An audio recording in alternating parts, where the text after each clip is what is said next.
जनाजा पढ़ा दें, इसी वजह से मजबूरन आपको हम अपने साथ ले जा रही हैं, वरना आपको इतनी रात को हम हरगिज परेशान न करते।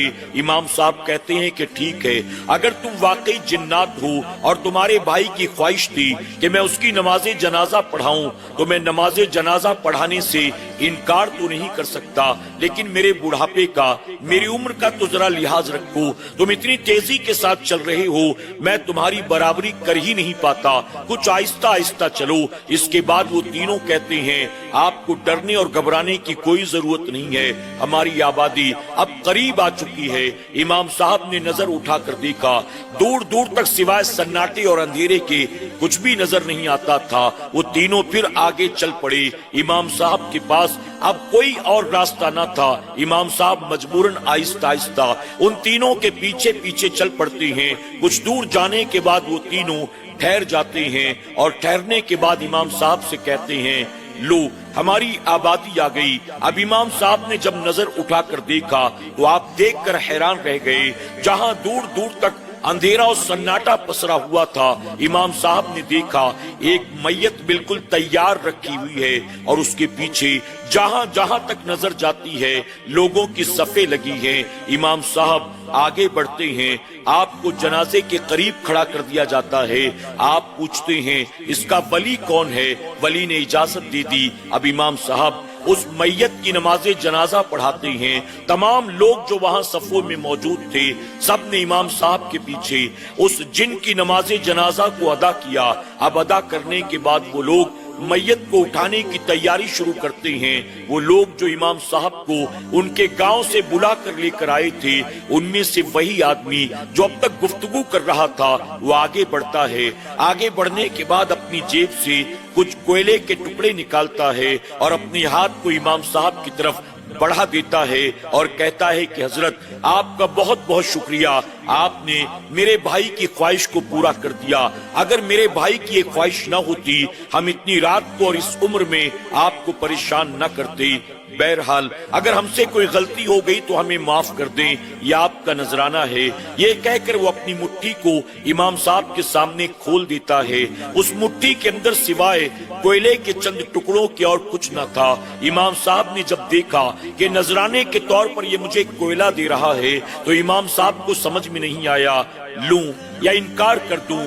बहरहाल कुछ देर सोच विचार करने के बाद इमाम साहब ने उस जिन के हाथ से एक छोटे से कोयले के टुकड़े को उठाया और उठाने के बाद कहा, अब इजाजत हो तो मैं अपने घर वापस चला जाऊं। उन लोगों ने कहा, जी हजरत आप वापस जा सकते हैं। इमाम साहब अपने गांव की तरफ पलटते हैं। आपने अपने रुख को फेरा और चंद कदम चले। चंद कदम चलने के बाद इमाम साहब रुकते हैं। रुकने के बाद दोबारा पलटकर उन लोगों की तरफ देखते हैं।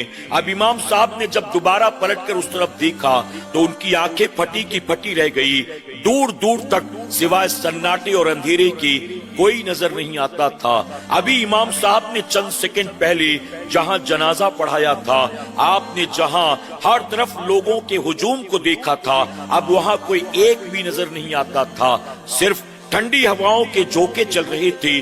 अंधेरा था, सन्नाटा था। इमाम साहब के दिल में ऐसा खौफ, ऐसी दहशत पैदा हुई, इमाम साहब उसी मकाम पर बेहोश होकर जमीन पर गिर जाते हैं। जब इमाम साहब को होश आया तो आपने देखा कि मैं अपने घर में मौजूद हूँ। इमाम साहब की बीवी, उनके मुंह पर पंखा चल रही थी, उनके मुंह पर पानी के छींटे मारे जा रहे थे और चारों तरफ से लोगों ने इमाम साहब को घेर रखा था। जब इमाम साहब को होश आया तो तमाम लोग परेशान इमाम साहब से तरह तरह के सवाल पूछना शुरू कर देते हैं। हजरत आपकी अहलिया ने हमें बताया कि रात के 12:30 बजे 3 दिन पहले आप किसी की नमाजे जनाजा पढ़ाने के लिए गए थे और उसके बाद आप पलट कर नहीं आए। हमने आपको बहुत तलाश करने की कोशिश की। आखिरकार 3 दिन के बाद आप हमें मिले। फला जंगल के पास आप زمین پر بے ہوش پڑے ہوئے تھے. آپ ہمیں بتائیں کہ پورا معاملہ کیا ہے. آپ تو کسی کی نماز جنازہ پڑھانے کے لیے گئے تھے, پھر آخر آپ وہاں کیسے پہنچ گئے؟ آپ بے ہوش کیسے ہو گئے؟ اب امام صاحب اٹھ کر بیٹھتے ہیں, اپنے سر کو پکڑتے ہیں اور اس کے بعد تمام باتوں کو آہستہ آہستہ یاد کرنے کی کوشش کرتے ہیں. اب تمام باتوں کو یاد کرنے کے بعد امام صاحب کو یہ بات یاد آتی ہے کہ آخری وقت میں ان لوگوں نے نذرانے کے طور پر مجھے کوئلہ دیا تھا اور میں نے کوئلے کے ٹکڑوں میں سے ایک ٹکڑا اٹھا کر اپنی جیب میں رکھ لیا تھا. امام صاحب کو جیسے ہی بات یاد آتی ہے انہوں نے فوراً اپنی جیب میں ہاتھ ڈالا, یہ دیکھنے کے لیے کہ واقعی یہ واقعہ حقیقت ہے یا خواب ہے. اب امام صاحب نے اپنی جیب میں ہاتھ ڈال کر جب اس کوئلے کے ٹکڑے کو نکالا تو دیکھ کر حیران رہ جاتے ہیں. آپ نے اپنی جیب میں کوئلے کا چھوٹا سا ٹکڑا ڈالا تھا, لیکن اب وہ کوئلہ نہ تھا بلکہ ایک چمکتا ہوا قیمتی ہیرا بن چکا تھا. امام صاحب نے اس کو دیکھا تو حیران رہ گئے. گاؤں والوں کو کچھ بھی سمجھ میں نہیں آ رہا تھا آخر معاملہ کیا ہے. پھر امام صاحب نے تمام گاؤں والوں کو ترتیب وار پوری کہانی سنا دی اور آپ نے بتایا کہ اس طرح سے جنات مجھے اپنے ساتھ ایک جن کی نماز جنازہ پڑھانے کے لیے لے گئے تھے. اللہ اکبر. گاؤں والوں نے جب یہ سنا تو ان کے دل میں بھی ڈر اور دہشت پیدا ہو گئی.